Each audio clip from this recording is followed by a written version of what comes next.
Go grab one of the microphones. Or I could move my laptop over.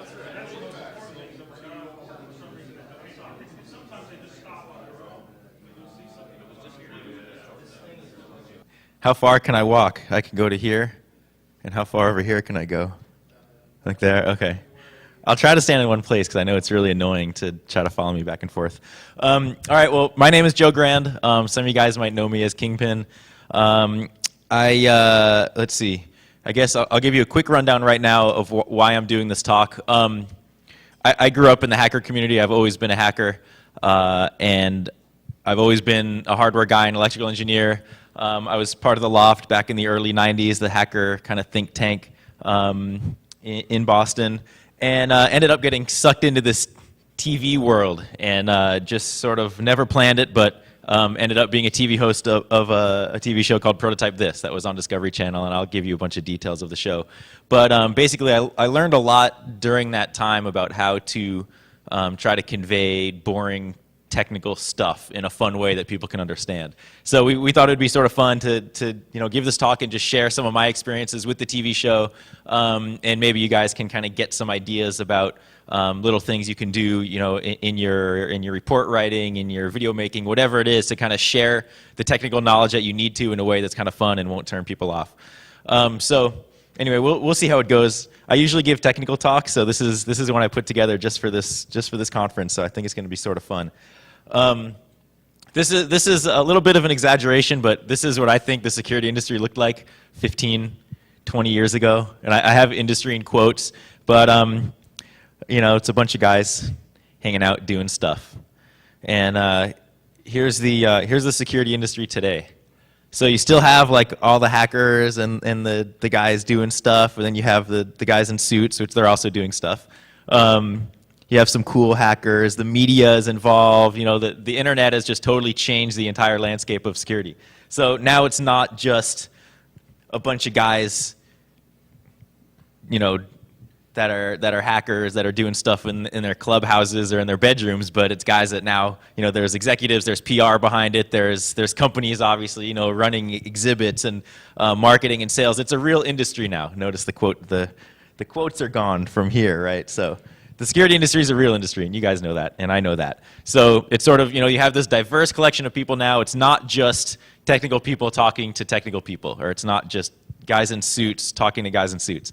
Except I see a few of you guys that are in suits that I know are technical, so you get the point, though. A lot of different varying levels of technical competency. Some people in the industry aren't technically competent, and they don't want to be. That's not their job. But they still need to learn information and learn about the research that you're doing in order to do their job. So we need to just figure out how we can share information the right way. Everybody has different agendas because the president of a company isn't going to be looking necessarily at bits and bytes of some latest exploit, but they might need to know how to go give a talk on it at a high level to get clients. It varies for everybody. So what's the problem? The problem is how to creatively share information with people. So I mentioned advisories, but you have demonstrations, product demonstrations. If you're doing videos, I've seen a lot of really, really bad videos. And it's just a guy like, here's our software version 2.0, and when you click on the button, it does this. And that lasts about 30 seconds until you turn off the video.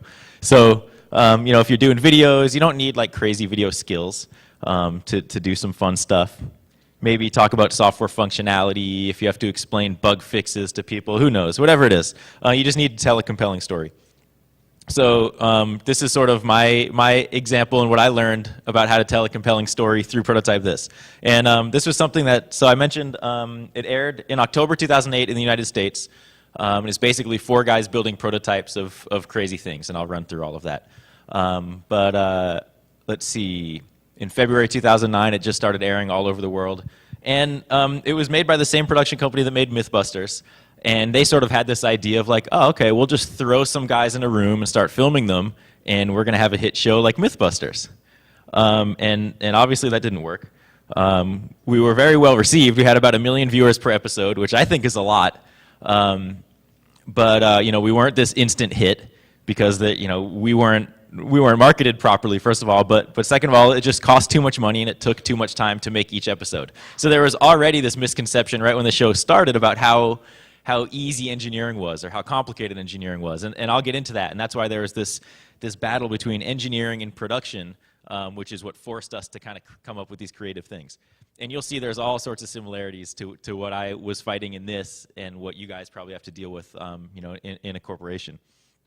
But the show's still up, the website's still up. It was a great experience. And here's basically, there's 4 of us. So I was the electrical engineer and the hardware hacker guy. So I did a lot of the low-level interfacing, the design, the controls of all these various things.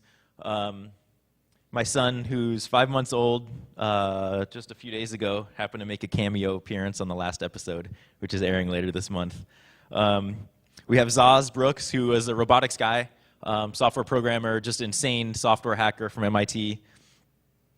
Then we had Mike North, who is a materials scientist, mechanical engineer, who came from UC Santa Barbara. And then Terry Sandin, who is our machinist and special effects guy, and I guess what Adam lookalike from Mythbusters is what they say. But the 4 of us each had unique skills, so we came together to build stuff, and it was great because there wasn't this overlap. There wasn't a lot of kind of battles between us as far as like what design was better, because no one was going to tell me what electrical design was better, because I just do what I needed to do to get it working, and I wasn't going to go tell Terry how to machine something. So it worked out well. We built a lot of crazy stuff, so I'll run through a few examples. This thing was 10-foot giant boxing robots that would move based on the movements of the fighters outside of the ring. So we had those boxing gloves had accelerometers in them, and basically when you threw different punches, the robots would do the same thing, and we had glyphs on our back, so when you moved back and forth, we had a camera detect that and calculate the left and right and forward and backwards movement and move the robots. So that was sort of fun. Oh, I should mention that we did most of these projects in about 2 weeks, and with not a lot of money, and I'll get into that. Let's see, some other stuff. Let's see, I wonder if I can adjust. It's a little hard to see. The contrast is weird, but we did this 6-legged all-terrain vehicle that was basically a scaled-up version of some sort of insect. I can't remember exactly what kind, but it had this unique tripod gait. So once it was up and statically stable, it would always be statically stable. So we were trying to get these, basically you have 3 legs down at all times and you're kind of walking along. So that was interesting. I had to do a bunch of custom electronics design. We did one build, which is that center slide that says, "Oh my God, that's so weird."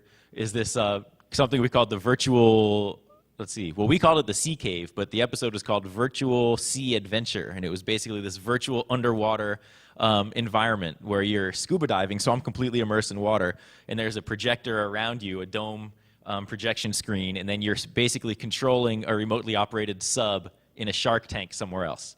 And the theory was you could put it in a reef, in the Bahamas, and you'd be in your swimming pool controlling this ROV underwater.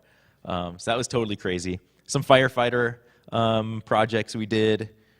30-foot giant water slide simulator that was totally computer controlled, and you'd sit in this thing and it would basically project an image on the screen inside of this big moving donut that would spin, speed up, slow down, tilt left and right. There was water in it, and you'd feel like you're actually riding. So the stuff was like pretty technically complicated, and to be able to explain that to an audience is very hard, especially an audience of millions, when most people just want to see the final product. They don't really care how it works, and the goal of the show was to follow the engineering process. So, we had to explain stuff that was, boring to probably everyone outside of us. And I think we did a pretty good job at it. What else? We had an autonomous pizza delivery vehicle that would just drive down the street and deliver your pizza. A cannon, this thing on the lower bottom of the screen is a cannon that would shoot a life jacket out to somebody in distress out in the water. So you had a wristband transmitter that you'd wear in the water, and you'd hit a button and it would transmit your GPS coordinates. So there's all sorts of stuff. Oh yeah, and then this thing here, Zaz was in there. This is the Get Up and Go. It's like this sleeping pod that would rise up. Well, you'd sleep in it, and then it would shake you to wake you up. It would rise up, rip your clothes off, shower you, give you all like your hygiene stuff, toothbrush and everything, and then give you dry you, and then give you new clothes, and then it would open the door and you step out. So kind of like Jetsons. So So all of this stuff we did was not a lot of money. We had about $13,000 build budget per episode, which sounds like a lot, but it's really not when you have to buy all of the steel and all of the equipment and all of the, one piece, just crazy electronic pieces, and not a lot of time. So they wanted us to do it in 2 weeks per episode. And actually, when we started, they were like, well, watching one episode, one build sort of boring. Let's show everybody 2 builds in one episode. And the episode's an hour long, so it'd be half an hour per build. So they wanted 2 builds in 2 weeks, which is just ridiculous. Nobody builds stuff in a few days. And then you have to be filmed, which is also a totally different thing. So you walk in the door 3 times so they can get different angles and everything. So, filming a scene ends up taking all day when you should be working on the actual project. So that was a challenge. We did end up getting a lot of companies that would actually give us equipment, and we'd just say, hi, we're on TV, can we use your $50,000 worth of steel? And they'll say yes, but there's a lot of times we still have to buy stuff. So here's where we started to see some similarities. So TV production and editors and executives, and I'll probably get sued for this at some point, but I figure the truth has to come out. Most of the people in the television industry aren't technical. They don't care to be. They don't want to be. They just want to see this final product. They want to see, the finale, the build at the end. Basically, we were filming the show for 18 months. And at the end of 18 months, we still had executives in the production company say, can't we make it cheaper? Can't you do it faster? I don't understand what's so hard. And it's like, oh, man. It's just really difficult. So they were the people that we were trying to convince, and we were trying to show through these crazy videos that I'm going to show you, that the stuff is hard. And it's hard to convey the difficulty of things a lot of times. So you could be working on a project, in the lab, and you're like, oh my God, I just spent 3 weeks. I found this crazy buffer overflow, and I flipped this one bit. It's so cool. And you tell all your friends, and they think it's awesome. And then you go and tell the CTO or whatever. He's like, I don't get it. Or you tell the CEO, and they're like, oh, that sounds easy. It's one bit. Of course, so how do you convey that stuff? And they didn't understand the complexity of the tasks, and that just killed me, because I run my own business outside of the show. I do product development and licensing, and I break products sometimes, and I basically do my own thing when I want to, the way I want to. So to be able to now be face-to-face with people who are trying to make a TV show based around our work but not understand it was hard. And they just assumed everything was easy. So there was also no planning, no pre-production. For the first 6 episodes, they just threw us in a room, and the 4 of us tried to figure out what we had to do. And of course, they're like, hurry up and start building so we don't waste our cameraman's time. So very, very challenging. Over time, they learned a little bit, and we got to actually produce some stuff in advance so we could actually film interesting things. And they also wanted stuff like this, X-ray glasses. They're like, can you do the personal force field in 2 weeks? And we're like, no. But we can build you a water slide. And actually, that was one of the things, we needed to come up with stuff that had never been done before, that looks cool on TV, and that we could do in 2 weeks. And if you go to YouTube, pretty much everything's been done to some extent. And, you find somebody that's built a water slide simulator in their backyard, or tried to build a truck that can drive over traffic, or anything. Somebody's done it. So we had to come up with these projects. It was just really hard. So yeah, the X-ray glasses came up I don't know how many times in our design process. But the similarities are striking. So I talk a lot about TV production because I just came out of the TV world, and being an engineer in that world is just not good. So I'm a little bit jaded from that, but it was a great experience, and now I get to kind of educate everyone else about it. But it's the same thing if you look at whether you're in security and you're trying to explain something to the media, or you're a technical person, you have to explain something to management. Their mindset is probably very similar a lot of times to this, and it's really frustrating. And actually, I had to deal with that when I was in the security industry as well, and I still do, because I still deal with media a lot and still write advisories and give talks on security, and you want to make sure that you can actually convey the right information. So here, this might not be exactly true, but this is what I think, kind of us versus them. And a lot of people say, oh, you're not supposed to, it's not supposed to be a head-to-head battle or whatever, but I think it is. So in television, what we wanted to do is kind of show off the smart engineering stuff that we could do, do all these clever designs, so our peers who watch the show would be like, oh, those guys are smart. They're not just talking heads that are reading off a cue card. And we want to show off our skills, because that's sort of why we wanted to be on TV. But the TV people, they wanted something to look cool on TV. They wanted something that they could sell advertising space and appeal to a wide audience. They didn't care about showing off our skills necessarily, unless it would just kind of strengthen the show. But then if you look in the security space, it's the same sort of thing. Technical people, a lot of times, I could be wrong, but I think in general this is true. People want to show smart engineering. They want to show off their skills. They want to be able to do cool things and impress their peers and kind of help the business. And then the business side wants to educate their customers, their end users, enhance their products, get media coverage, maybe not showing off the skills of particular people. So I think there's similarity there.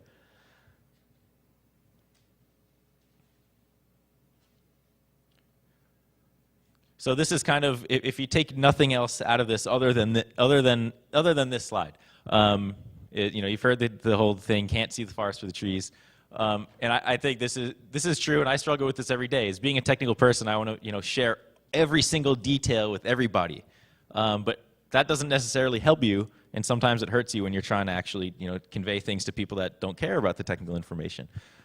So sometimes we need to, if we're sharing information within a group or within the specific security space that we're not dealing with non-technical people. But in general, I think we kind of feel like we need to share more information than is actually necessary. And I'll get to videos, I promise. I figured I'd go through all the words first.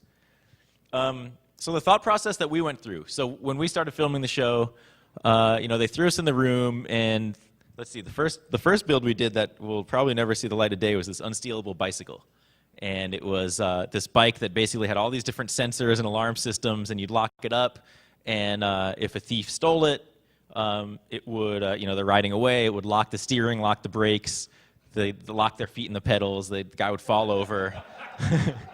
And that was actually a lot of fun to test. And then once they're on the ground, they're locked up, they're wriggling around, they can't get out of the bike.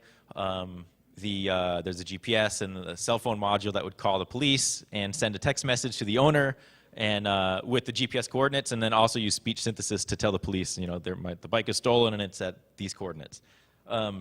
But that was something that, we had a lot of crazy stuff in there. Cell phone module, we had a force sensor for the seat of the bike seat, so we'd be able to know if the thief was sitting on the bike before we locked the pedals. So all these different sensors, and we thought that was really interesting to share. But we had no process to do it. And we filmed some stuff, and we're like, here's an accelerometer. This detects if the bike's moving. And for the final cut of that, they didn't use any of it because they thought it was so boring. And actually, what was really funny is our first camera guy, I guess, had filmed a bunch of stuff for like National Geographic and really beautiful scenery and shots and stuff. And he's sitting in our workshop filming me soldering. And he's like, this is boring, I can't do this. And he walked out and went to the machine shop because it's cooler there and there's sparks and stuff. So that was pretty rough. It's not like I haven't heard that soldering is boring, but that was a little bit of a shock. And I mean, you can apply that however you want. If somebody sees you coding, they're like, that's boring, I'm gonna go play video games instead, or whatever it is. I don't know. It was an ego downer, I guess. But so really the thought process here, you need to understand your target. So put yourself in the mind of the audience, just like what I say a lot of times if you're analyzing security products or if you're designing security products, you need to put yourself in the mind of an attacker and say, okay, how are these guys going to attack the product? Or what ports do I need to protect if someone is going to start trying to own our network? Same thing with conveying information is understanding your target. Who is your actual audience? What do they need to get out of it? What do they actually want to see, and what do they actually want to read if you're writing something? So we thought about that, and we're like, okay, there's all these different people. We can't control who's going to watch the show, and we want to convey technical information because we know a lot of technical people are going to watch the show, but there's also going to be, that's going to be I think Discovery said, the technical audience was 0.1% or something. There's many more non-technical people than there are technical people. So we wanted to share the technical stuff, but still make it so my grandma can watch the show and get it. So that was our audience. We knew our main audience was non-technical people, but we had to still make it fun. And then understanding the motivation of what are you trying to get out of your research or what you're trying to share. So these two are sort of related. What information do you actually need to present? So if I'm talking about accelerometers, I might not need to get into the detail of exactly what an accelerometer is. If I can just say at a high level to the people that don't know, an accelerometer is going to give you a representation of acceleration or whatever. And you can visually show it, and I'll show you examples of that. And then what does your audience need to take from it? So really, I don't know, this is my attempt. Obviously, I can't tell you guys how to write better or edit video better, but it's just sort of, maybe this stuff will help you a little bit in just giving you ideas about how to creatively do stuff. So breaking down the information in the segments and the key points, and you'll see this when I show some videos of what we tried to do here. So we had the overview of like, what's the goal? In our case, it's showing off the electronics for the TV show, but maybe it's, what's the goal of the research? What's the goal of your bug fix or whatever? What are the different pieces involved? Just describing those. And then the demonstration, I think, is the most important. It's kind of showing your results. And one thing I actually was taking a memoirs writing course, and I'm not a very good non-technical writer. And it was really interesting because it's sort of like writing a memoir is kind of this creative fiction, or creative nonfiction, where you need to really describe the scenes and everything. And they say a lot, show, don't tell. So a lot of advisories that you see and a lot of technical work is just telling, right? It's somebody saying, if you do X and do Y, Z is going to happen, and that's bad, and you need to fix your product.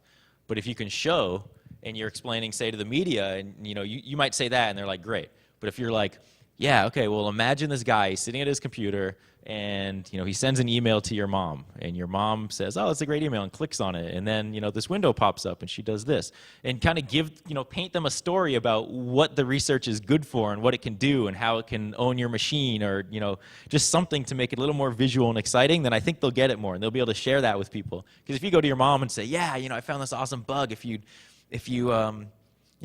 click on this awesome dancing baby or whatever. You can see how kind of not up to date I am with security stuff. Click on the dancing baby. That's not as exciting as telling her a story and explaining how it's actually going to bone her. So I don't know. Show don't tell. I think applies to this stuff. Not only like creative nonfiction. Any additional details, if you do need to give details, that's fine. And then a conclusion, explain what you've just achieved. It's just like if you're writing and tell them what tell them what you're going to tell them. Tell them and then tell them what you told them. But I don't know. This is sort of what I follow. So we thought about that when it was time to tell our TV story, and convey this information. That it took a long time to come up with a way that we could actually show the stuff and then have Discovery go, oh yeah, that actually works. Because even when we sent them these segments, and I'll show you a few of them, we had guys over there go, oh, I just don't get it. It's too goofy. It's too funny. And then, we'd send them a straight one, and they're like, it's too boring. Yeah, we don't like it. So, even after we did it, and they'd air it, and people would love it, and then the executives are like, I don't know. But then they ended up leaving them in, and they totally worked. So it's just a matter of kind of getting them to accept that. Because we were doing something that had never been done before on TV. We weren't just grinding stuff and building motorcycles. We were building products and having to show the complexity with that. So there's 3 different ways that we did this. One of them are podcasts, and I'll explain what all these are. Then we had demonstrations and tests, and then the payoff or the finale. So the podcasts were something that basically was something that we came up with because we had to explain the accelerometer, we had to explain these different position sensors we were using, or the actuators, or whatever, or coding. How do you explain coding to somebody? You film a guy typing on a keyboard, or you film a guy soldering. It's like you can only show so much of that. And what they ended up doing actually is time-lapsing a lot of my work. It's like Joe goes to work on building the circuit board, and he's done, and now we go to the shop. So at least they showed it. But so these were based on some podcasts that I did with Bree Pettis, who used to work at Make Magazine. And we call them the Awesome Electronics Workshop. And this was something that we did in between filming the pilot and the actual season of this TV show. So I was free for a while, and Bree came over, and we're like, let's do some cool videos and show off some neat technology. So we did one on like GPS, on speech synthesis, on LCD, on RFID, and basically how to build little projects with it. But we didn't want to just be this, a bunch of squares and just saying, plug the LCD into the RFID module, into the microprocessor, and do this. Like, we wanted to have fun with it. So we came up with these like crazy, quirky, funny, jump cut sort of things where it was a lot of fun, and we got to be really goofy, but we still shared the information. And most of the time, people liked them. I think we had a few 100,000 hits, and once in a while, we'd get somebody who's just like, I just want to see the technical content. But everyone else is like, it's sort of fun. So you can check those out on the website, but that's where it came from. So when we came back from our break and started filming the season, I showed these to the editors and to the producers. I'm like, maybe we can use something like this in the show. And they're like, oh my God, that's awesome. This has never been done on TV. We can be funny and goofy and like try to show stuff off. And I'm like, yes, I can be myself. And it was cool because I'm totally goofy. You can tell. So anyway, so the first one I'll show you is, so I'm going to show you two different podcasts. And I have a bunch of them, and I'll show them to you forever if you want. But for now, I'm just going to show you two. So the one on the left, which I'll show you first, is from our Anger Management Demolition Derby build, which basically was remote control cars that are affected by, the performance is affected by your physiological state. So you're controlling the car with a PlayStation 2 driving controller far away from the car. And then you have this emotive headset, which is connected to your head, that's measuring various brainwave activities that is supposedly measuring your thoughts. So you have to think about, the initial thing was you think about moving forward and the car would move forward. You think about moving back. But we changed it to you think about starting the car and the car will start. And then we had galvanic skin response, which was measuring the sort of moisture stress response of your fingers. And that would reduce the speed of the car. So if you're too stressed, you can't drive as fast. So that was kind of fun. It was a little bit of a stretch as far as the usefulness of the project, but it was still fun. So we came up with this podcast to explain some of Zaz's code, because we had all this different hardware connecting together, sending data over the network that would end up going to this one computer that would process everything and then send information out to the remote control cars. So even more so than electronics, Zaz hardly got any love because he was doing software all the time. And it's like, oh, look, Zaz is at the computer again. So this was a really good example, I think, of trying to explain like multi-threaded software. So let me see if I can actually do this.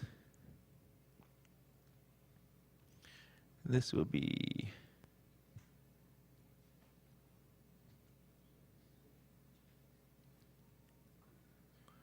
There, okay.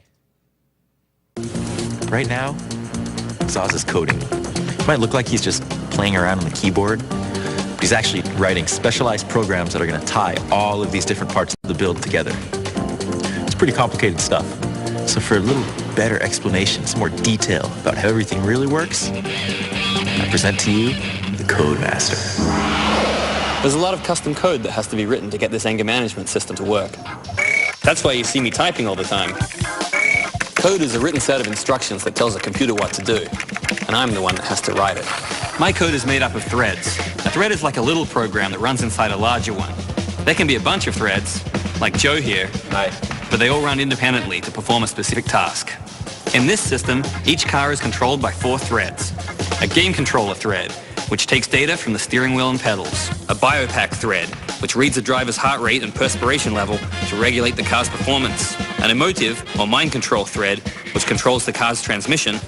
And a car controller thread. So let's say the driver puts the pedal to the metal. A signal gets sent to the game controller thread, telling it to hit the gas.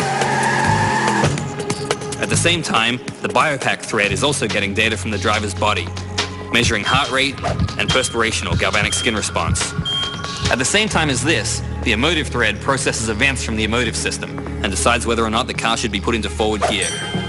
Finally, the car controller thread looks at everything the other threads have produced and decides what to do with the car. If the driver's brainwaves are calm and focused, and their heart rate is good, and their perspiration level shows they're cool and collected, the car controller thread puts the car in gear and hits the gas. But if the biopack and emotive threads show agitation, then the car controller thread will slow things down because the driver's getting too stressed. This is all just for one car. For 4 cars all working together, that's going to be a lot of threads. And if I can't get all those threads to work together, we're going to be dead in the water. So that was that was one of them. But you could see there's all, explaining threading to people is just crazy. So we tried to break it down a little bit, and even starting off with like coding as a written set of instructions that do that. It's like most people know that, but some people don't. So you sort of just take things for granted sometimes, when a lot of people don't actually get it. So that was sort of fun. We got a lot of email about that one, and people are like, dude, I can't believe you explained multi-threaded software. We're like, yeah, we did. Let's see. So the next one is, and you can imagine doing that just straight, right? It's like the multi-threaded software, you have the GSR thread, and that communicates with this thread, and no one's going to watch it, and no one's going to care. So the next one is from the Virtual Sea Adventure, and basically for that one we had to be underwater, so we had this controller that was basically like a sea scooter, like an off-the-shelf sea scooter, and we modified that in a way that you could actually control this ROV somewhere else. So this is a little segment on the magnetic sensor that was used.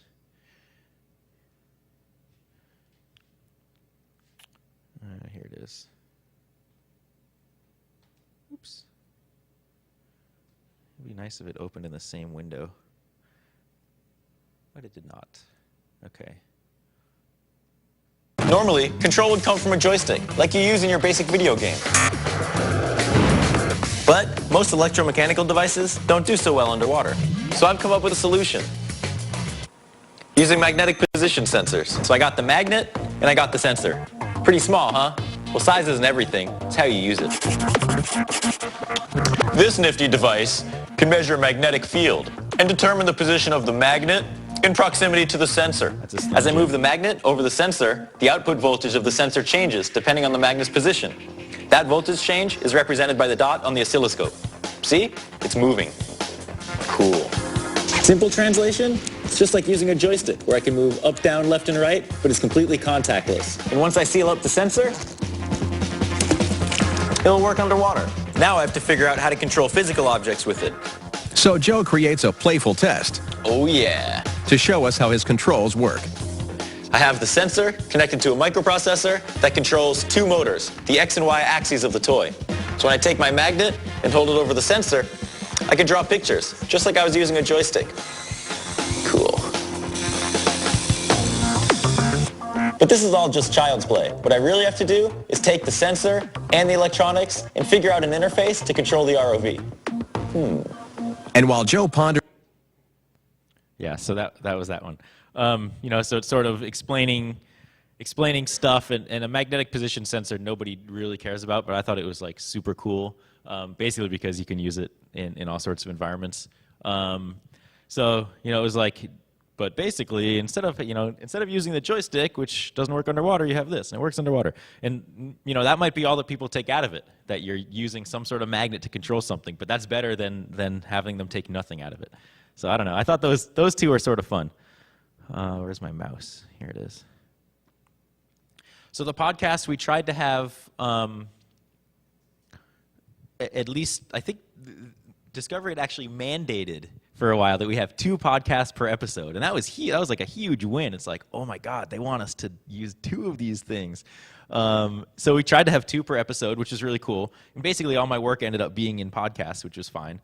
And there's all sorts of different ones. And sometimes the stuff didn't work, though. And actually, I'll show you.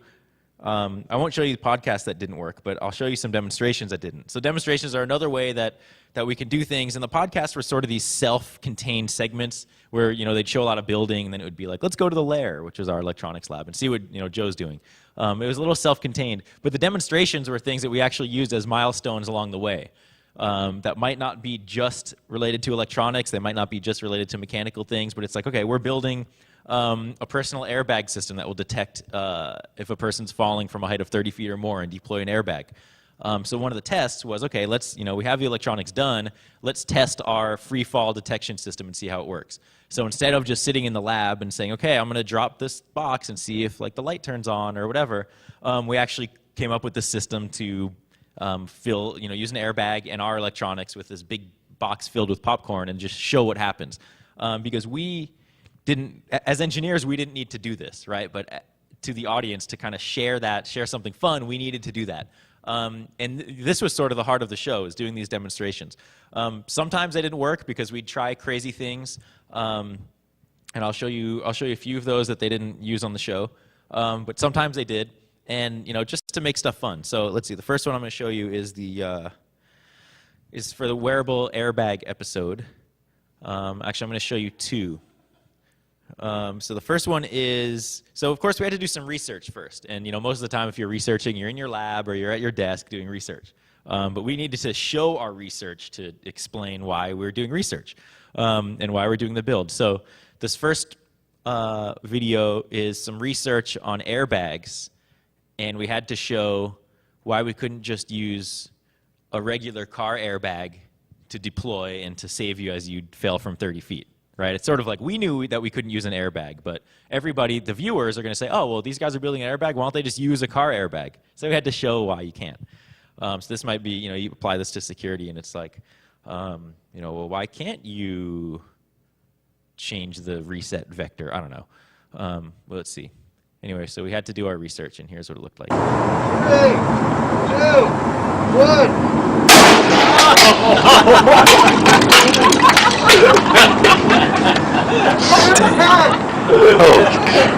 And then you go, oh, that's why we can't use airbags. So that makes a lot more sense than just telling somebody you can't use an airbag. And that was filmed by, you see the camera crew down there, and my friend was up on the stairs who was just visiting us. And you can hear him, he goes, holy shit, like right in the background. Because nobody knew what to expect from that. It was just totally violent. Poor little Timmy. Let's see, so that was actually used a little bit on the show. And then here's the demonstration of the free fall electronics with the box of popcorn. And this one we actually did in slow motion, which I don't remember if the slow motion one made it. I don't even know if I think the regular version made it into the show, but this one's slow motion. I don't think this did. But you can see it's dropping, and when it basically detects free fall for a certain amount of time, it just pops and we used a car airbag just to demonstrate the triggering circuitry, but blew popcorn everywhere, and the seagulls loved it, and it was really neat. We got to use a high-speed camera. But it's just stuff like that kind of shows, and we can explain that our free fall circuitry now works, and then you can kind of jump to the other stuff of finishing the design. So it's sort of these milestones of like, okay, the free fall stuff works, check off that from our list, and now we can move on. Oh, there's a piece of popcorn. So let's see, those are the demonstrations. What other ones do I have? The next one was, this one was really interesting. So we're using this mind control headset, this emotive headset for the anger management demolition build. And this thing is a brand new headset. It hadn't even been announced yet. And the company, they had 4 of them in existence, and the company gave us 2 of them to use for the show. And it was just this totally complicated thing about, it's measuring your brain waves, and usually controlling stuff on a computer screen. It's designed for video games, but we wanted to use it to control physical objects, and it's just such this obscure thing that's hard to explain to people. So we came up with this cool demo that I'll show you here. And this was actually, I ripped this from the website, so the quality is really bad. This was probably the best way to explain how we can use the headset.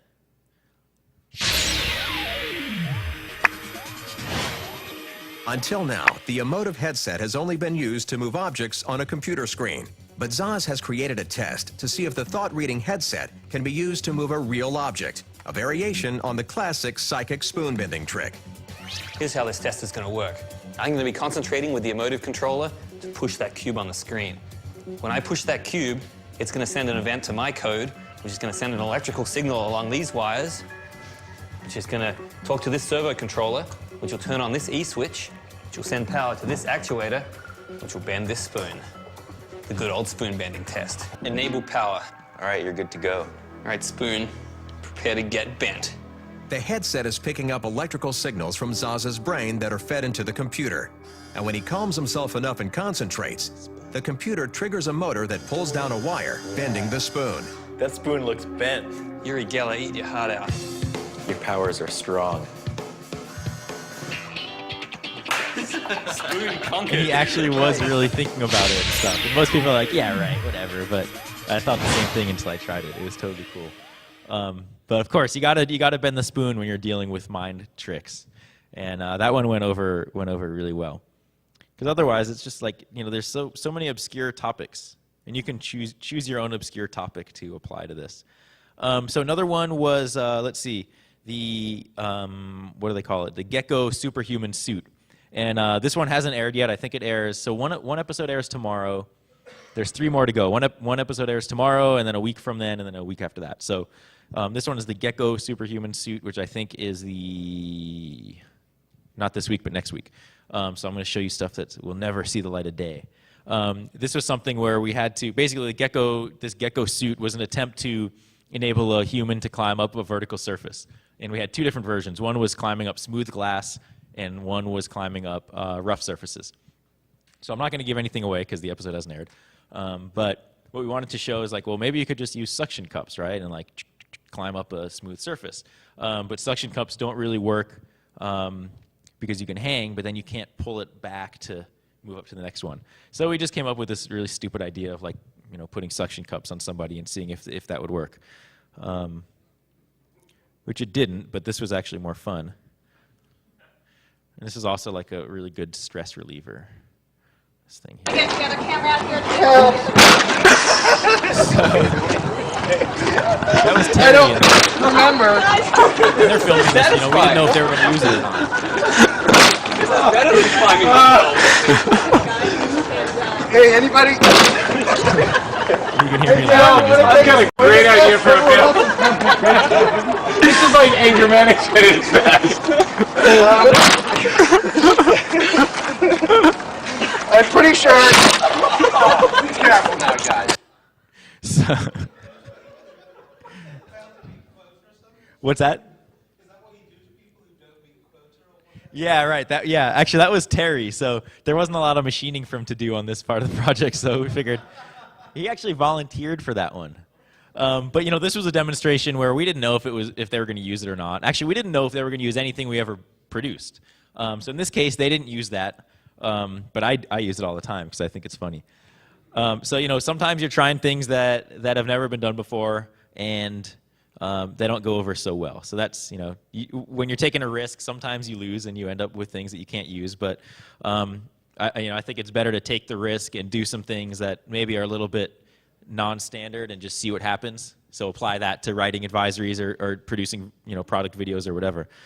This last demonstration was from the 6x6 robot, where basically there was the 6 legs, and those were all created by these we had custom carbon fiber legs that had to be strong in certain directions but not others, and they were completely designed by Mike North, who is our mechanical engineer, material scientist guy. And he was trying to basically demonstrate that with a dynamic load, as they're moving up and down, so if this 500-pound robot's walking, with the dynamic load, the legs aren't going to break. Because you look at them and you're like, oh, those things totally look like they're going to break. And it's carbon fiber, right? It's usually really fragile. So he was like, well, I'm going to come up with a demonstration that can show how complicated these legs are, but also show how strong they are. So he came up with this thing called the forklift rodeo. And, oops, let me adjust the size of this. So this also didn't make it into the episode. But basically, you can see here's the leg, which is in here, and he added this piece of wood on the forklift that would basically, when you move the forklift up and down, it would flex. His weight would sit down on the leg and sort of flex the leg to show this dynamic strength. So we'll show you what happened. You go action, please.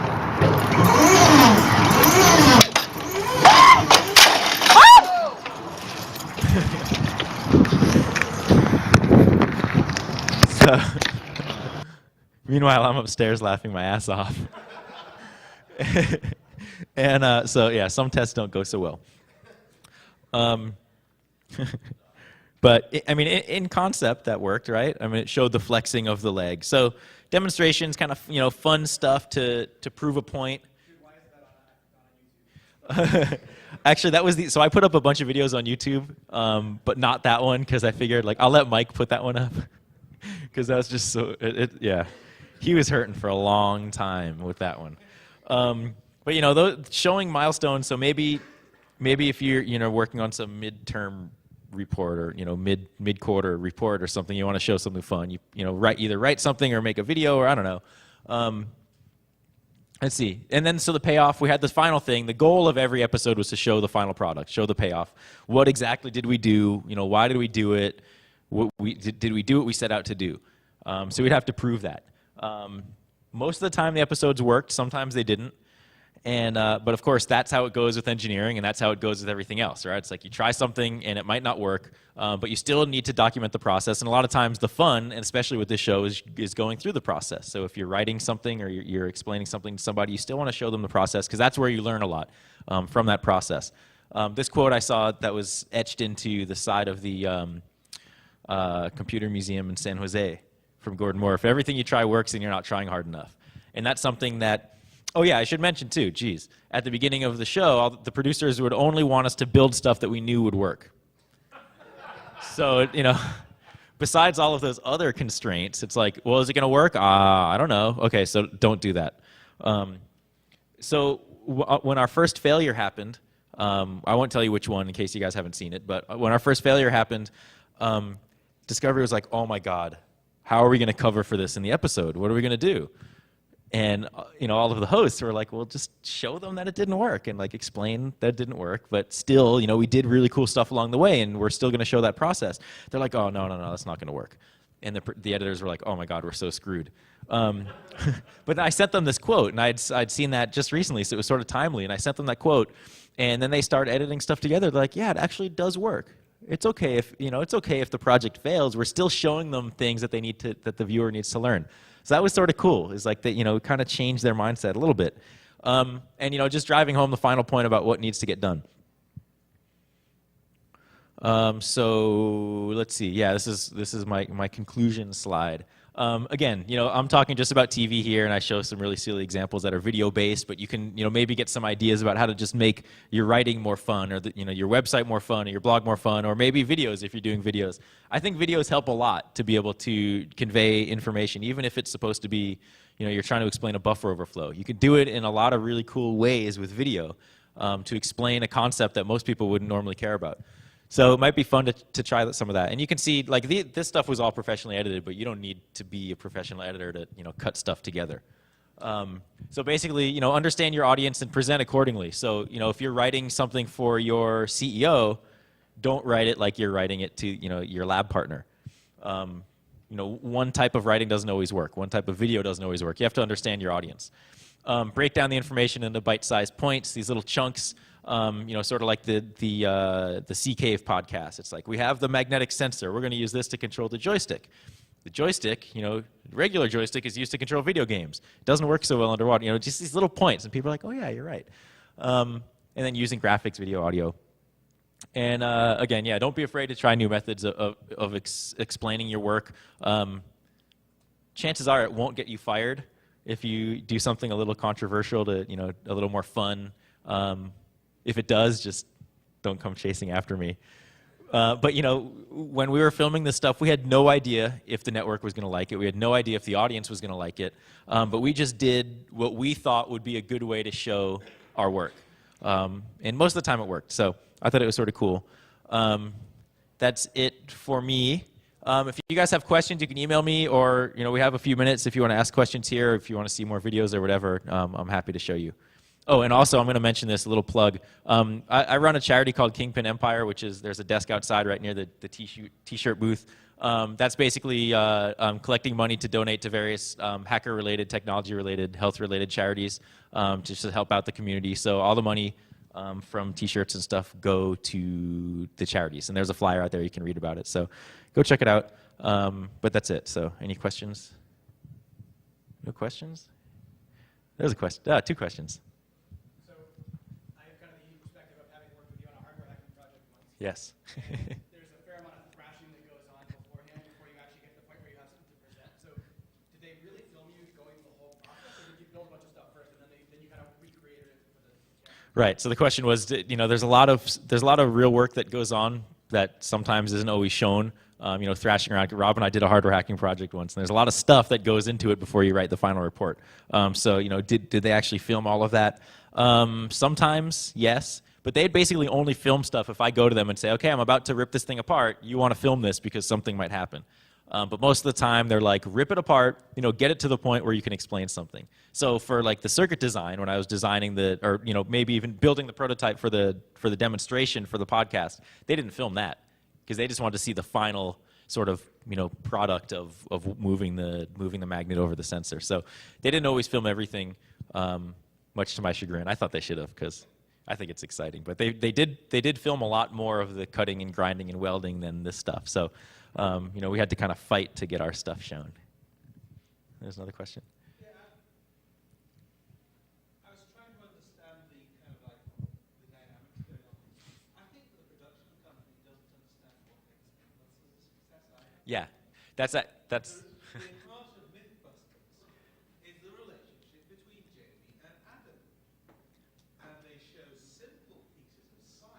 Right. a little bit at a time. People love watching technology, and they love watching human Photoshop. Right. So if they'll watch Norm Abrams sound stuff, they'll watch you sound stuff. The thing that they don't like is information overload. And I think that, as TV, Yeah. prototype this has far too much going on. And, I'm as folk know, I'm going to be retiring soon. I'm going to be building a DART. And I'm going to be podcasting it every night. Cool. Now, for that build, I've been collecting parts for 2 months now. I have every piece of fiberglass, every piece of wood, the metal, I have the mills, I have the lathe, I have the plans. All that planned out in advance. And Well, you're the lucky one. this is professional, folks. Right. I don't know how to Well, that's the thing, right? I mean, basically, they are not understanding their audience, right? It's like one of the things I say. They don't understand what makes Mythbusters a success, and that's why they just assumed, oh, we'll get 4 guys, we'll throw them together, we'll build crazy stuff, and it will work. Which is also too many. 2 people means you've got one relationship. Right. 4 people you've got. Yeah, you have a love triangle, or a love quadrangle, or whatever. Yeah, it was definitely complicated, and that was something, and it was also not a sustainable show. Because Mythbusters, you go, okay, what's a cool urban legend? And there's billions of them. But builds, I mean, you'll be able to come up with builds too, but it was just a very challenging show. But yeah, without totally bashing the production company, because the tapes are still on, you're right. They didn't understand the audience, they didn't understand the dynamic, and they didn't understand engineering enough, I think, because it's exactly the same company, and it was just not there.